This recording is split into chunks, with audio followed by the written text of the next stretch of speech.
We are here with your COVID-19 updates across the country. Live look from our nation's capital. We're standing by for the daily pandemic briefing. We'll hear from federal ministers, and also Theresa Tam, Canada's Chief Public Health Officer, will be there. The Deputy Prime Minister will be there. So we're watching that, and we'll keep you covered. But let's begin right now with that controversial draft legislation the Liberals are hoping to debate and pass today.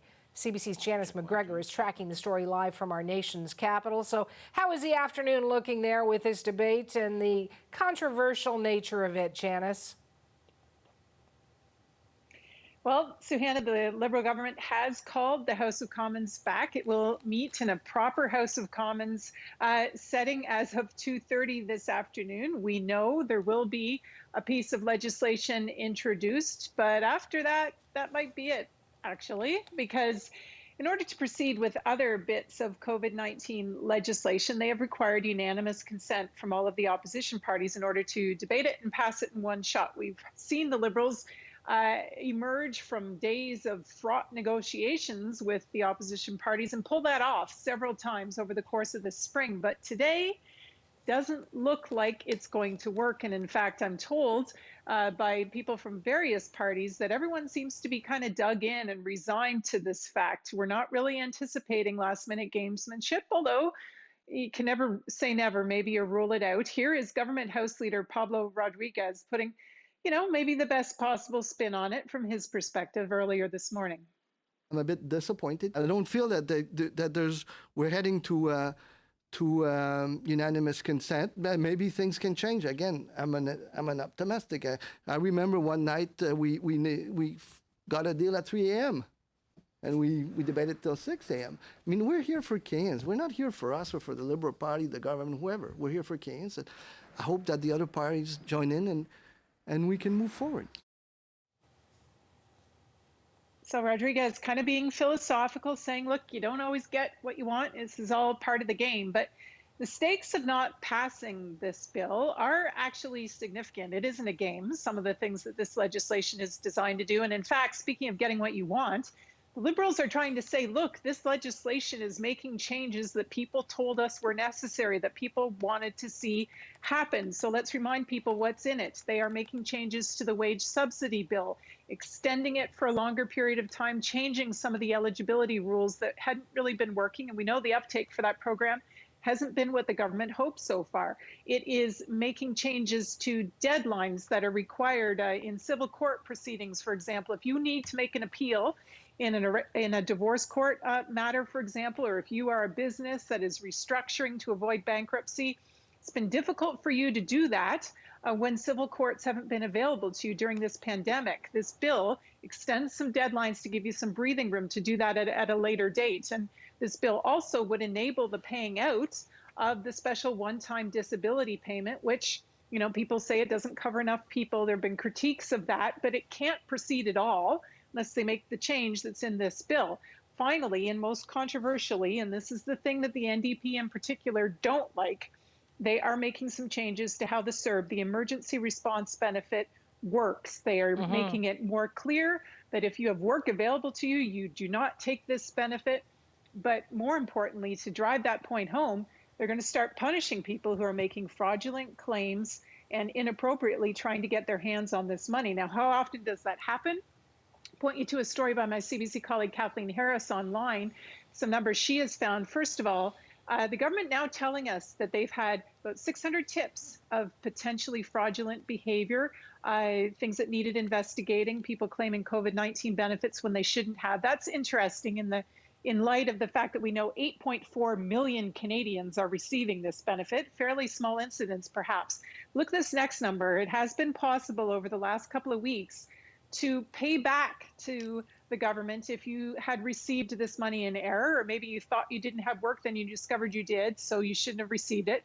190,000 Canadians have made a voluntary kind of repayment of money they've realized they didn't need or shouldn't have gotten based on the requirements. So interesting to see now the government, even in light of that, moving forward, trying to bring in some penalties to further crack down on people. The NDP say that's not fair, particularly since the government was encouraging everybody to apply in good faith. They said, we'll sort it out at tax time later. Don't worry about it.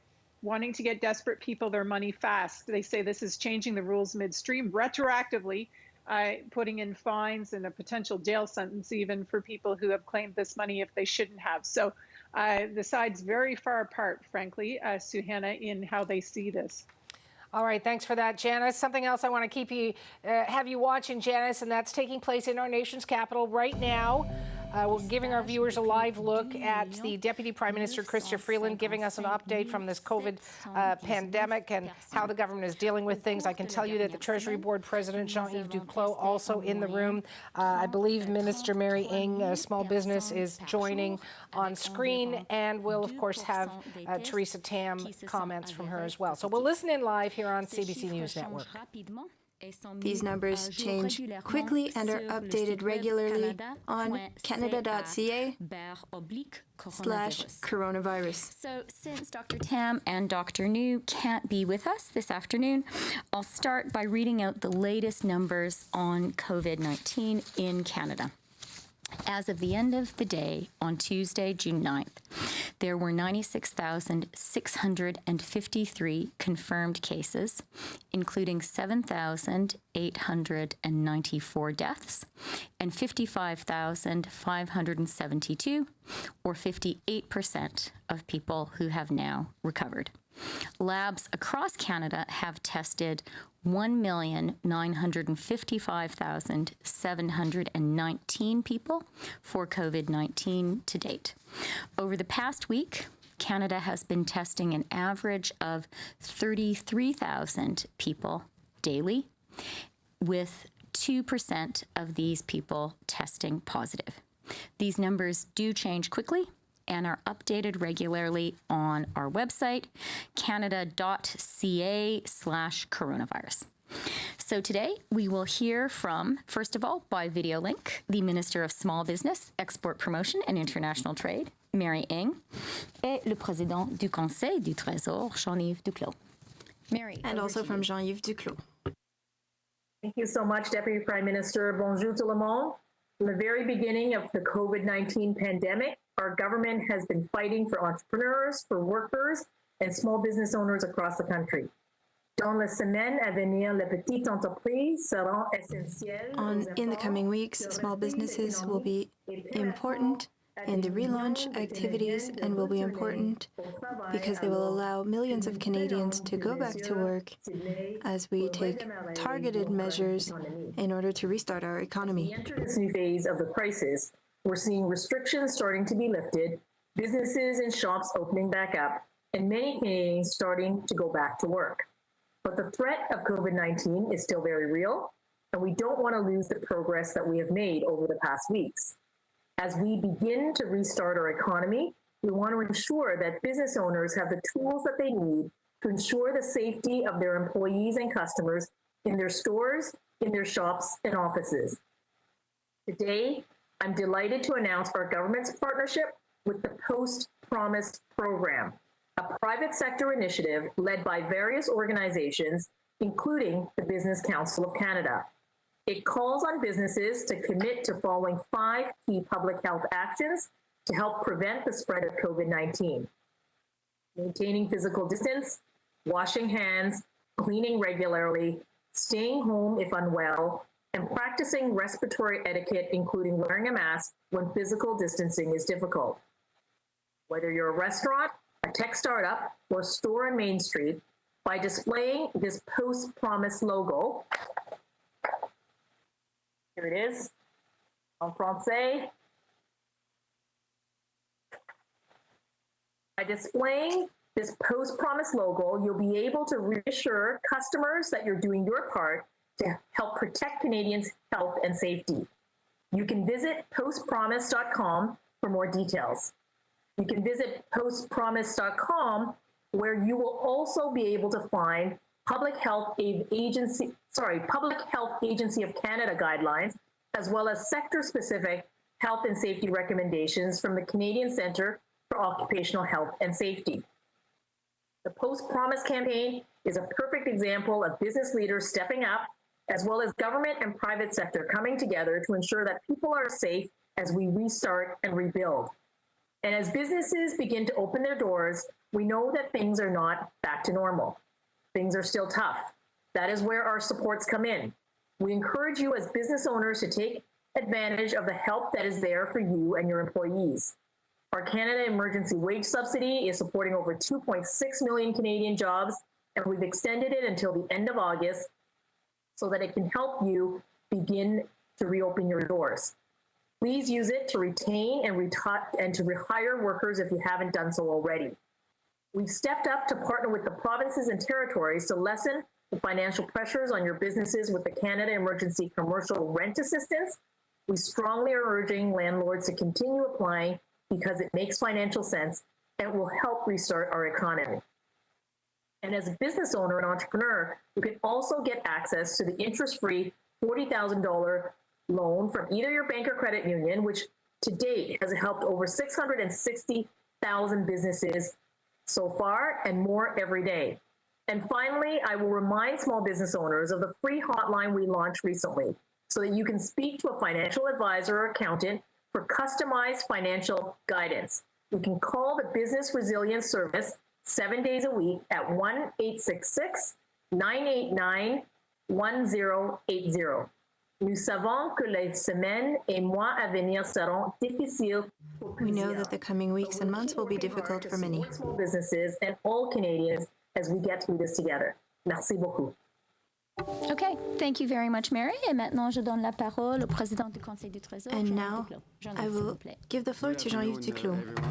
Bonjour tout le monde. J'aimerais commencer par une précision I'd like to start une certaine confusion with some information. There was some confusion in the media recently regarding the role of the Canadian Armed Forces in long-term care facilities in Quebec. We need to be very clear. We have never considered abandoning seniors in Quebec.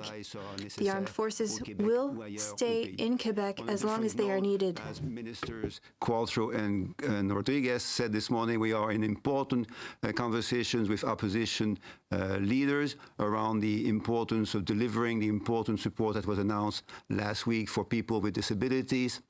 Also making sure that our wage subsidies are delivered in a as efficient and as inclusive manner as possible, but also in terms of the future of social policy in Canada. We know that CERB is an evolving benefit whose parameters are being analyzed and will be changed in order to accompany both income and job support. And in that context, the increased flexibility that we are suggesting, the 4 to 2 week benefit period, as well as the requirement to seek work and to have work if reasonable conditions of working conditions are being met. Those conditions are important for the future of social policy. But the most important message is that we will always be there to help Canadians. We are mindful of the very severe difficulties that many Canadians are going through. We will always have their backs.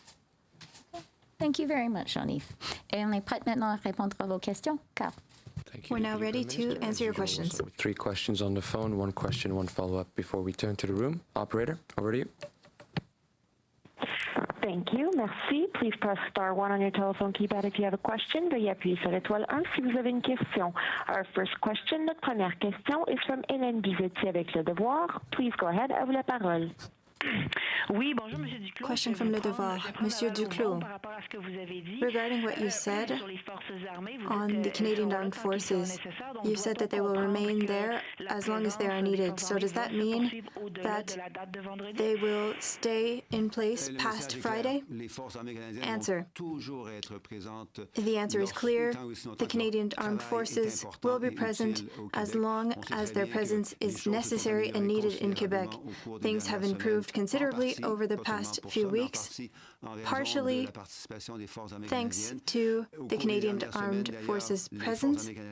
Over the past few weeks, the Canadian Armed Forces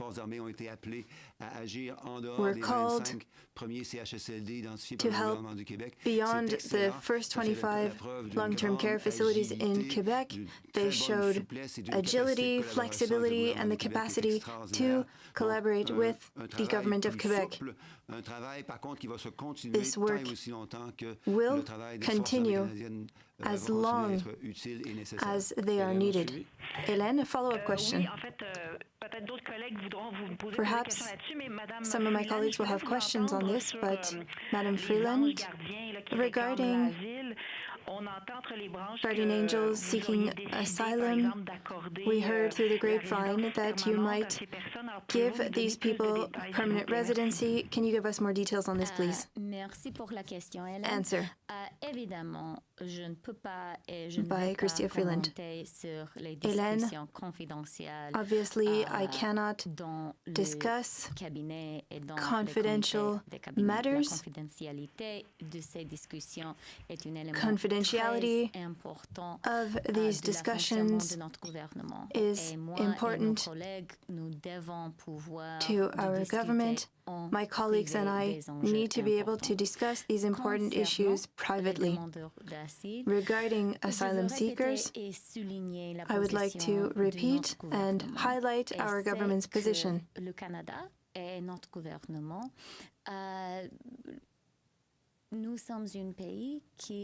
Canada is a country that welcomes immigrants, refugees, and asylum seekers. We also recognize the extraordinary work that asylum seekers are doing in long-term care facilities. It is completely true to say that there are asylum seekers today who are saving the lives of Canadians and Quebecers. I think that the country as a whole recognizes the importance of what they do. Marco Mendicino, the minister, is currently working on this file. Thank you. Thank you. Deputy Prime Minister, next question from the operator, please. Merci. Our next question. Notre prochaine question is from Raymond Filiard avec TVA. Please go ahead. À vous la parole. Question from TVA. I have a question for Deputy Prime Minister. Can you confirm that the Canadian-American border will remain closed to non-essential travel beyond June 21st? Answer by Christia Freeland. I can confirm that, as always,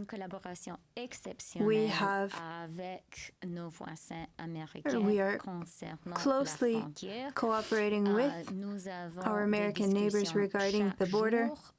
We have discussions every day on the border. I would like to highlight that our collaborative approach works very well for Canadians and Americans. Another thing that's important to highlight is that essential travel is ongoing.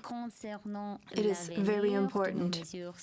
Regarding the future of our border measures, I can only say that we, of course, are having fruitful discussions with our neighbors regarding the future of the border. And at the end of the day, all decisions on the border will be taken by Canadians and will respect the national interest. A follow-up question. Excuse me. The journalist asked me to repeat my answer in English. So when it comes to the Canada-US border, I think it is worth starting by underlining that the arrangements that we currently have in place are working really well. On one hand, non-essential travel is restricted, and that is keeping Canadians safe, and it is also keeping our American neighbors safe. At the same time, and this is equally important, essential travel has continued and continues. And as we are reopening our economy carefully and cautiously, we are seeing that essential business travel is happening back and forth across the Canada U.S. border. So the arrangement we have today is working, and it is working very well. In terms of the future of that arrangement, of course, we have very, very regular daily conversations with our American neighbors about the border. I think they would agree with us that the current arrangements are working really well, particularly when it comes to essential travel continuing. And as for the future, let me just remind everyone that decisions about our border will always be taken by Canadians in the Canadian national interest. Raymond, suivi. Raymond, your follow-up question. Yes, Monsieur Duclos, a follow-up on what my colleague Hélène said. When you said that the Canadian Armed Forces will stay in long-term care facilities for as long as needed, does that mean that you will allow the Canadian Armed Forces to operate in these care centers until September, like Legault said? Answer. There were discussions over the past few days, and this has caused confusion. We never intend to abandon seniors. What Minister Hajan has said is that the Canadian Armed Forces were going to intervene for the short term. We deployed military or medical staff, rather.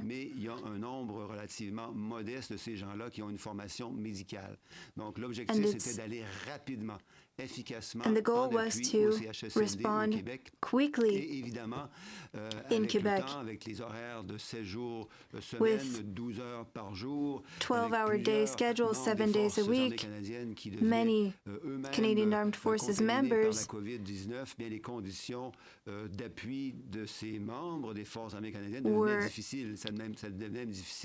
impacted by COVID-19, and so it was difficult for them to keep protecting their own health and protecting the health of those they were helping.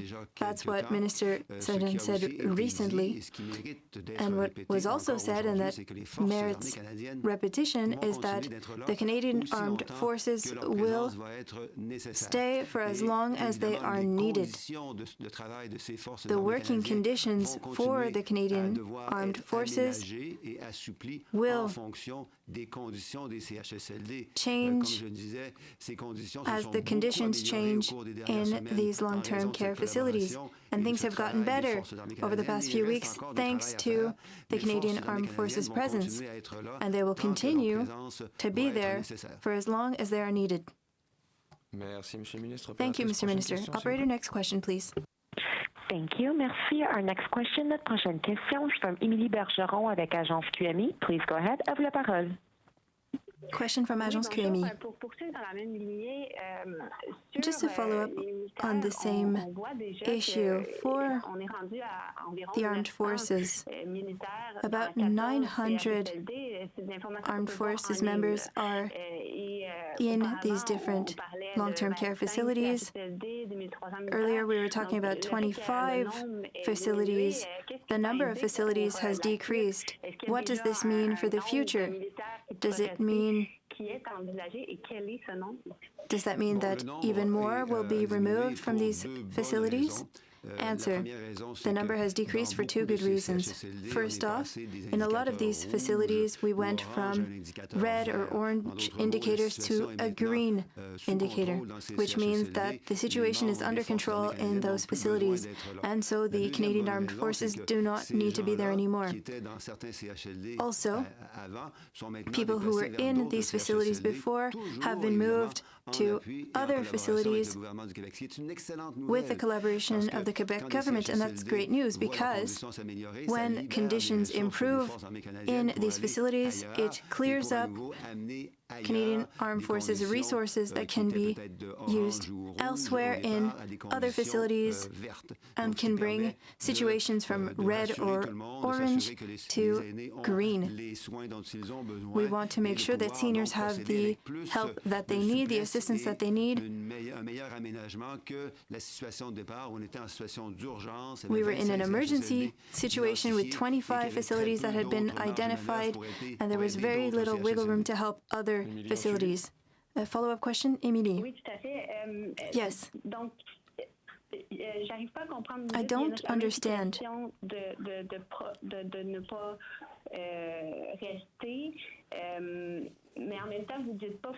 You're not telling us for how many weeks the Canadian Armed Forces will still be in place.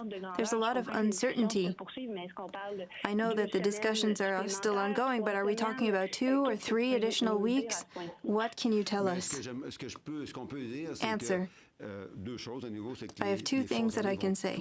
The Canadian Armed Forces will be there to help these long-term facilities and to help seniors in these facilities for as long as they are needed. Secondly, things are evolving quickly. Conditions in these facilities have improved significantly over the past few weeks, and we are very pleased with this. So we're going to see how things will evolve over the next few weeks, and we will maintain this extraordinary partnership between the Canadian Armed Forces, the members on site, and the Canadian government. We're going to see how the situation will evolve, but as long as the Canadian Armed Forces will be needed, they will be there to assist. Thank you, Mr. Minister. A question in the room. Molly, Ashley.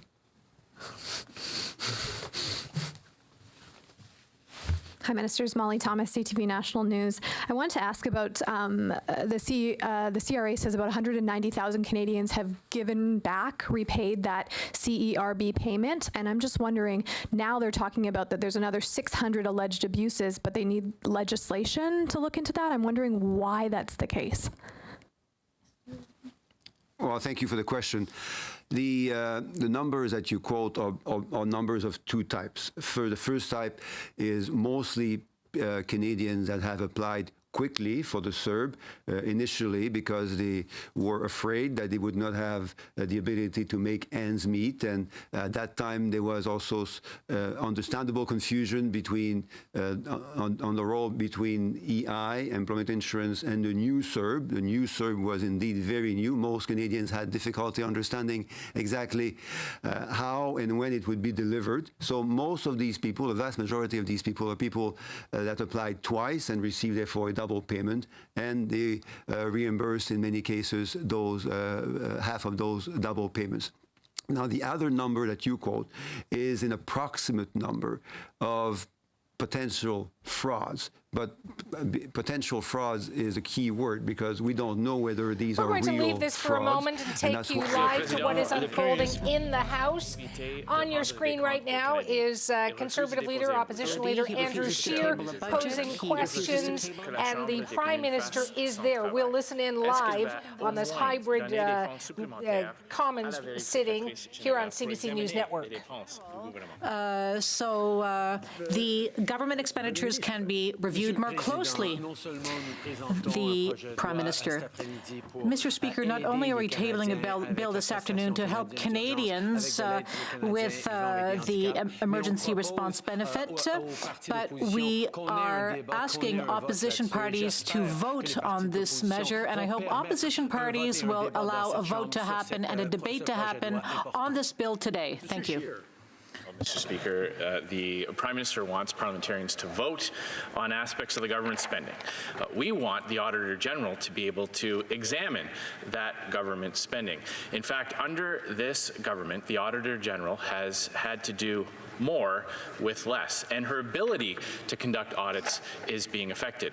The Auditor General has indicated that they will be able to do half as many audits despite an almost doubling in the size of government spending. Simple question, yes or no, will the Prime Minister give the Auditor General the money she needs to do her job? The Right Honourable Prime Minister. Mr. Speaker, we worked with the Auditor General to increase the funding of the Auditor General's office in 2018-2019, an additional equivalent equivalent of 38 full-time staff was added because we will support the Auditor General, unlike the veulent travailler et les Canadiens retourneront au travail quand le travail Deputy sera Prime Minister disponible. Freeland. Une question pour Alberta la vice-première RCMP ministre. La Deputy GRC Commissioner yesterday came out and said that systemic d'Alberta a racism dit doesn't que exist in the le police forces. racisme This is a systémique federal police n'existe force. pas Do we have the wrong leaders in au power? Canada. Because we know that the numbers Donc, qu'est-ce qui and the cloche data that we ici? have in this On country connaît tell us à la that lumière systemic des racism données, on exists. sait And que we ce also know racisme that the Prime existe. Minister has On spoken sait about que this le extensively. Premier ministre en a déjà parlé. Alors pourquoi la GRC a-t-elle un autre discours? Réponse. Le Premier ministre a parlé du racisme, notamment le racisme anti-noir, notamment le racisme contre les Autochtones au Canada. Le Premier ministre a été clair. Le racisme systémique existe au Canada et dans toutes nos institutions, établissements. Et il y a des biais inconscients également qui existent, des préjugés inconscients qui prévalent. Le ministre Bill Blair de la Sécurité publique en a parlé également très clairement. Il a dit qu'il comprend très bien l'enjeu. Il sait que le racisme systémique prévaut au Canada et que c'est un défi que nous devons relever. Le Premier ministre et le ministre Blair ont parlé au commissaire de la GRC, M. Litsky, et je sais pour cause que, comme moi, est fier de ses racines albertaines. Ashley Burke, CBC News. My question's for CBC Minister News, Ng. question When pour will la the Canada ministre Emergency Ng. Business Account be available Quand for le sole fonds d'urgence proprietors? You promised sera that 3 disponible weeks pour ago. les And my other propriétaires question is, uniques. how many landlords have Et taken up on the j'aimerais commercial rent savoir program? combien Ontario already de said the uptake wasn't propriétaires great. se So sont do you prévalus regret the design of the program? de And do you plan l'aide to au change loyer it so that tenants commercial. actually get help directly? Avez-vous l'intention de faire des modifications à ce programme? Réponse de la ministre. Les modifications seront faites au cours des prochaines semaines. L'interprète signale que la qualité du son ne permet pas d'interpréter. Le service reprendra dès que les conditions permettront. That work moves, and we've encouraged everyone to move as fast as we can because we know how important this support is for businesses who need this necessary cash flow. And for the commercial rent, I'm very pleased that in working with the provinces, of course, this is an area of provincial responsibility, but I think everyone agrees that helping small businesses is all of our responsibility. So really pleased to be able to work with the provinces, and really good to also see that the provinces are using those complementary measures like a ban on commercial rent or commercial evictions, just as Ontario has done, and many of the Atlantic provinces have done that. Some of the Western provinces are looking at it. And it's this complementary nature that is going to help us make this program be successful. And I continue to encourage landlords. We also know that some of the big landlords are filing in their rent relief so that they can help their small business tenants. So I think that we need to keep working with our provincial counterparts and with businesses and with the landlords to make sure that small businesses actually get the help that they need during this difficult time. And Minister Duclos, out of those nearly 200,000 payments that people have repaid, the CERB payments, because they were not actually entitled to it, doesn't that show that the system is working? And why does the government need to threaten fines or jail time? Le gouvernement doit maintenant opter pour une approche punitive. Réponse. Il y a deux réponses à cette question importante. D'abord, il faut se rappeler que la grande majorité des Canadiens sont des gens honnêtes. Deuxième chose, la majorité des erreurs qui ont été faites au cours des dernières semaines étaient des erreurs faites de bonne foi. Les Canadiens n'avaient pas la capacité de comprendre parfaitement ce nouveau programme. Ils ont fait une demande à deux reprises. Ils ont reçu des paiements par erreur. Donc, les Canadiens, rappelons-le, sont honnêtes. L'erreur est humaine. Bon nombre ont remboursé ces paiements versés en trop. Et les remboursements seront faits et il n'y aura pas de pénalité. Simplement parce que dans la grande majorité des cas, les remboursements seront faits pour des paiements qui ont été versés et qui ont été demandés de bonne foi. Malheureusement, Comme l'a dit le Premier ministre hier, il y a une minorité de personnes qui ont voulu profiter du système pour faire des fraudes. Et ce qui est essentiel ici, c'est de donner à l'ARC, l'Agence de revenus du Canada, la capacité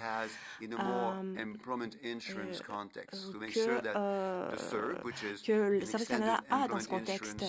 Il faut veiller à rectifier la situation. Il faut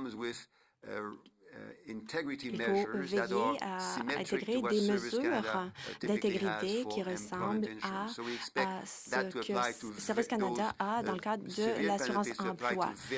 Alors, ces mesures s'appliqueront à peu de personnes, mais on souhaite que les Canadiens gardent leur confiance dans l'intégrité des programmes que nous mettons en œuvre. Merci. Monsieur le ministre, nous retournons au téléphone. Nous retournons au téléphone encore pour 2 questions. Thank you. Merci. Our next question, notre prochaine question is from Yasmine Madi avec Radio-Canada. Please go ahead. À vous la parole. Oui, Madame Freeland, je vous pose la question en français au sujet du sous-commissaire de la GRC, Curtis Zablocki, qui a dit qu'il n'existait pas de racisme systémique au sein de la police. Donc, j'aimerais savoir si comment est-ce que vous pensez d'abord de ces commentaires et si ça n'envoie pas un message contradictoire aux Canadiens d'avoir d'une part le gouvernement qui insiste pour parler de racisme systémique et d'autre part des représentants de la GRC qui tiennent un discours assez différent. Merci pour la question très importante. Je veux souligner encore une fois, comme le Premier ministre a dit, comme le ministre Blair a dit, notre gouvernement comprend que le racisme systématique existe au Canada et nous comprenons que c'est un grand défi pour tout notre pays, pour notre gouvernement et évidemment pour les forces policières dans notre pays. Je peux aussi dire que le Premier ministre a parlé cette semaine avec le commissaire Brenda Lutsky et le ministre Blair a fait la même chose. On suivi? Oui, mais par rapport à ma question sur les propos qu'a tenus le sous-commissaire Curtis Zablocki, est-ce que ce sont des propos que vous jugez appropriés? Comment vous réagissez à ces propos spécifiquement qui ont été tenus par un officiel de la GRC? J'étais très claire et la position de notre gouvernement est très, très claire. C'est que le racisme systématique existe. C'est notre position. C'est notre position en ce qui concerne le travail de la GRC et ça doit être la position de la GRC. Ce n'est pas acceptable pour les gens qui représentent le gouvernement du Canada de n'accepter pas que le racisme systématique existe. Le racisme systématique existe dans notre pays. Nous devons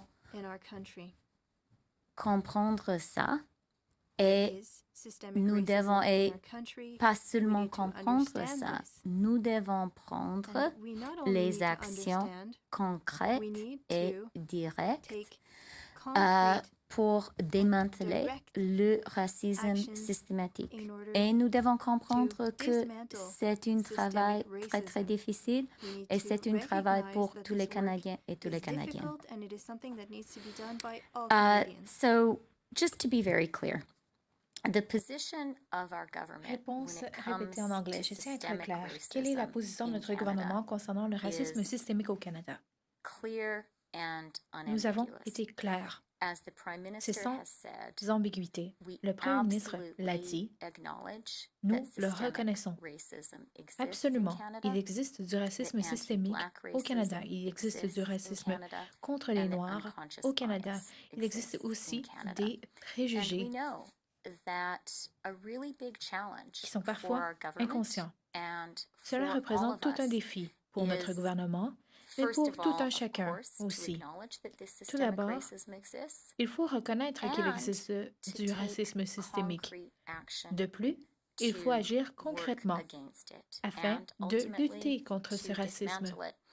Le but, au final, sera de mettre fin à ce racisme, mais c'est tout un enjeu. Le Premier ministre a parlé au commissaire de la GRC cette semaine, idem pour le ministre Blair. Il a été très clair lors de son allocution hier. Il a dit clairement qu'il existe du racisme systémique au Canada. Toutes les institutions fédérales, incluant la police, doivent le comprendre. Il existe un problème de racisme systémique, il ne faut pas le nier. Et nous devons combattre ce racisme tous ensemble. On va prendre une dernière question au téléphone. One last question on the phone. Operator. Thank you. Merci. Our last question, the dernière. Run out at the end of this month, then he will have no way to afford to make ends meet. Will the Prime Minister extend the CERB so Don does not have to live in fear? The Right Honourable Prime Minister. As I said, and as we have been from the beginning, we will continue to be there to support Canadians who need it. But, Mr. Speaker, the member opposite is not actually looking at the fact that we are proposing 3 significant helps for Canadians this afternoon. For Canadians with disabilities, expanding the wage subsidy for more businesses, creating flexibility for the CERB, and he doesn't even want to debate those things. He doesn't want to be even voting on them. Mr. Speaker, will the NDP allow us to move forward on these important measures for Canadians? Mr. Singh. Let's talk about those measures. One of the things that we asked the government to do 5 weeks ago was to bring in help for Canadians living with disabilities. Now, the government's plan is only going to help 40% of Canadians living with disabilities. Will the government commit to helping all Canadians living with disabilities and propose a plan that will do so? The Right Honourable Prime Minister. See, Mr. Speaker, the NDP seems to have decided that rather than help 40% or a significant proportion of people with disabilities, he wants to help none of them because he's not going to allow this debate to move forward on this bill. That's unfortunate, Mr. Speaker. We're always happy to look at how we can do more. We have demonstrated from the beginning that we want to do more for Canadians, and I look forward to working with the NDP and hoping they change their mind and allow us to have an important I'll go back to Mr. Singh. Mr. Singh. Well, I appreciate that the Prime Minister accepts that his plan only helps 40% of Canadians living with disabilities. Let's talk about the 60% that aren't being helped. Those are veterans living with disabilities, those who receive CPP, those who receive disability payments. Often, it's the poorest of Canadians living with disabilities that won't be helped with the plan that the government's proposing. Will the government help all Canadians living with disabilities? Honourable Prime Minister. Mr. Speaker, our proposal will help 100% of Canadians who receive the disability tax credit, including many veterans. The fact is, we are there to support the disability community. We are there to support Canadians with disabilities. Why is the NDP not allowing us to move forward on debating and voting on this important legislation? Mr. Singh, we have 43 seconds for a question and answer. That's the exact problem with the Liberal proposal. It's a tax credit approach which excludes the vast majority of Canadians living with disabilities. That is the wrong approach. We made it very clear. If this government extends CERB, if they ensure that there's no penalties on those who are desperate and needed help, and if they help all Canadians, we will move forward. All Canadians living with disabilities, will the government do that? The Right Honourable Prime Minister. Mr. Speaker, as I said from the beginning, we look forward to continuing to work with the members opposite to improve help to Canadians, to keep going moving forward with help to Canadians. But, Mr. Speaker, we need the opposition parties to actually choose to help Canadians and not to play political games. And I hope we're going to be able to actually have a debate and a vote on this important legislation this afternoon. Hear, hear. We're now going to take a short pause to allow staff to change places that are. We were listening to the special committee on the COVID-19 pandemic, the hybrid committee in the House, and you heard the Prime Minister was in there taking questions from opposition leaders. The Liberals are trying to push for a debate and a vote on their bill to tighten the rules around its key COVID-19 benefit program, which is the CERB. And as you heard it, controversial elements to that bill and opposition from the opposition.